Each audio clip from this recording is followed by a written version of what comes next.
Colour तयार झालेला आहे आपला। आता आम्ही चालू केलंय कलर देण्यासाठी बघा। आता भेटूया अजून आपण।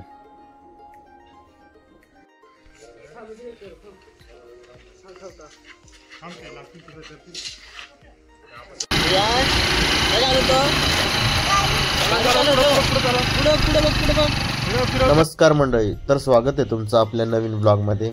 तर आजचा असा विषय आहे का आपण नवीन उपनेर आणलेला आहे ना आणि त्याची सेटिंग थोडीशी वेगळी आहे, तर आपल्याला आपल्या पद्धतीने करायची। तर आपल्याला असं करायचं आहे का जी नवीन उपनेर आणले ना आपण त्याची शिबली छोटी आहे ती थोडी मोठी करायची, म्हणून जुन्याचं माप घेत होतो।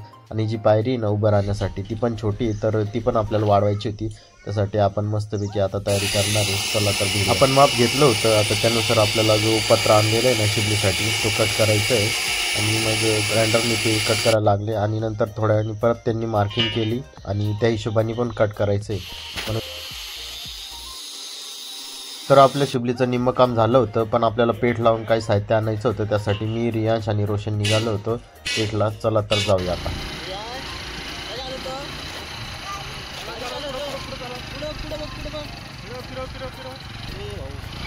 तर आम्ही पेठला पोहोचलो आणि आमच्या रियांश साहेबांना चप्पल घ्यायची होती म्हणून त्याला चप्पल घेऊन देत होतो। चप्पल घेतली आणि नंतर मग आपल्याला होल्डर घ्यायचं होतं आणि लोखंड कट करायचं पातं घ्यायचं होतं। ते घेण्यासाठी आपण आपल्या स्पेशल दुकानामध्ये गेलो होतो, ते घेतलं आणि परत मी, रियांश आणि रोशन निघालो आता घरी जाण्यासाठी। पावसाचं वातावरण झालं पण आम्ही पटकन निघालो। चला जाऊया। घरी आलो आणि तेवढ्यात बघितलं शिबलीचं काम एकदम पूर्ण झालेलं आहे, एकदम मापात केली होती। आणि जो आधी एंगल वेल्डिंग केलं होतं ना आपण उपनेरला तो कट करायचा आहे, कारण चुकीच्या ठिकाणी आपण ठेवला होता। आणि जे होल्डर आणलं ना नवीन ते आपण जुन्या होल्डरला रिप्लेस करणार होतो, म्हणून त्यांनी ते जुनं होल्डर खोललं आणि नवीन होल्डर लावत होते वेल्डिंग करण्यासाठी। आता आपल्याला पायरी बसवण्यासाठी तिथं एंगल फिट करायचे होते, त्यामुळे एंगलचे तुकडे केले आणि दोन्ही साईडला बसवायचे होते, म्हणून त्यांनी लगेच तिथं वेल्डिंग करायला सुरुवात केली। आपल्याला नव्या उपनेरची पायरी ही जुन्या उपनेरच्या मापाप्रमाणेच बनवायची होती, त्यामुळे आम्ही लगेच गेलो उपनेरकडं जुन्या आणि माप घ्यायला सुरुवात केली। म्हटलं एकदम परफेक्ट असेच यायला पाहिजे। आता पायरीचे 2 मेन कॉलम होते ते आपल्याला सरळ करायचे होते, त्यामुळे त्याच्यावर आपण हातोडा मारत होतो।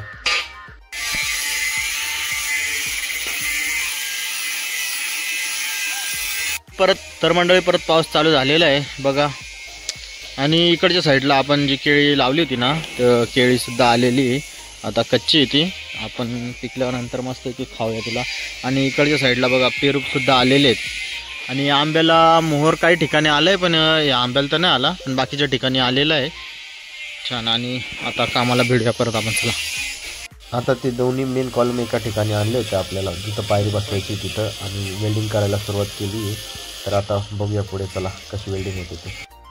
मेन कॉलम तर साईडचे वेल्डिंग झाले होते आणि आता आपल्याला मध्ये पट्ट्या बसवायच्या होत्या, म्हणजे आपलं ज्याच्यावर पाय ठेवायचे आहेत ना त्यासाठी पट्ट्या बसवायच्या होत्या। त्या वाकून आणल्या होत्या आणि परत आपण सरळ करायच्या होत्या, म्हणून हातोडी मारली। आणि एक साईडला आपले भाऊ वेल्डिंग करत होते बघा, चौकोन मस्तपैकी तयार केला आहे। तर आपल्या पायरीचं निम्मं काम झालेलं आहे, पट्ट्या वेल्डिंग करून झालेल्या आहेत, थोड्याच राहिले आहे। आणि बघूया आपण आता, अंधार पण पडत आलेला आहे। भाईला उद्या भाडं आहे नाही का इकडचं जायचं आहे त्याला हर्सूलकडं, तर आता तयारी करतोय ताडपत्री लावण्यासाठी। आणि अजून आपल्याला काम पूर्ण व्हायला भरपूर टाईम येईल। लाईटही गेली होती आणि पाऊस आला होता, बाकीचं झालं एवढं करून। तर बघूया केव्हापर्यंत होतं आज। तर मंडळी रात्री खूपच उशीर झाला होता, त्यामुळे आम्ही काम थांबवलं आणि दुसऱ्या दिवशी पुन्हा काम करायला सुरुवात केली आहे। तर पायरीचं काम बऱ्यापैकी झालेलं आहे। आता साईडला जे कॉलम होते ना आपण ते ॲडजस्ट करण्यासाठी, खालीवर करण्यासाठी तिथं ड्रिल मारूया, म्हणजे एकदम परफेक्ट मापात येऊन जाईल। आणि आपला पांडुभाई तिथं मस्त पाणी मारत होता, म्हणजे जेणेकरून होल लवकर पडेल।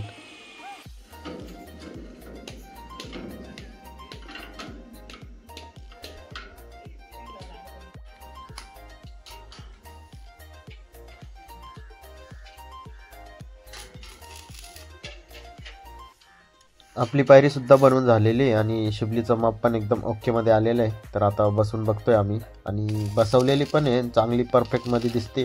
तर लगेच वेल्डिंग मारून घ्यायला आम्ही सुरुवात केली तिथं। आपल्याला पायरीचा तो भार रोखण्यासाठी काहीतरी पाहिजे होतं, म्हणून आम्ही साखळ्या आणल्या, आणि म्हणजे साखळीवरती तो भार नाही का जास्त टिकून राहील म्हणून ती साखळी वेल्डिंग केली, एक साईडनी पायरीला आणि एक साईडनी उपनेरला।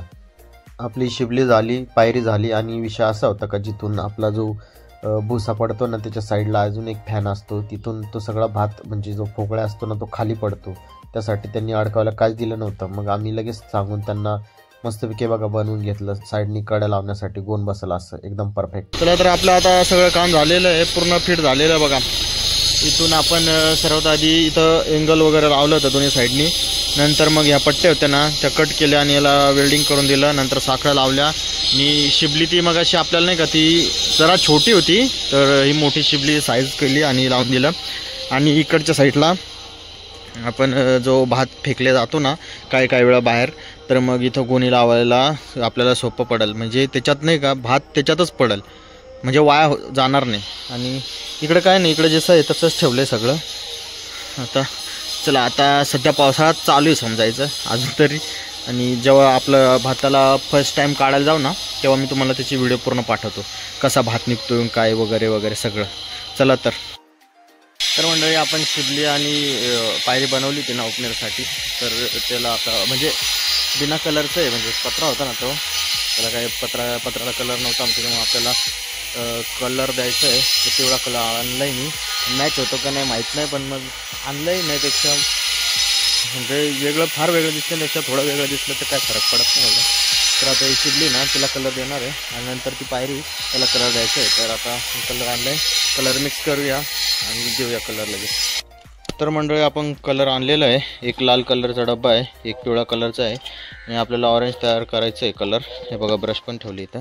पांडवा आता इथं कलर ओपन करतो आहे आणि बघा आपल्याला असा कलर तयार करायचा आहे भगवा नारंगी, आणि याला द्यायचं आहे. आपण हे खोलून ठेवलं आहे. तर चला आता हा कलर मिक्स करूया. चला, कलर तयार झालेला आहे आपला. आता आम्ही चालू केलं आहे कलर देण्यासाठी बघा. आता भेटूया अजून आपण.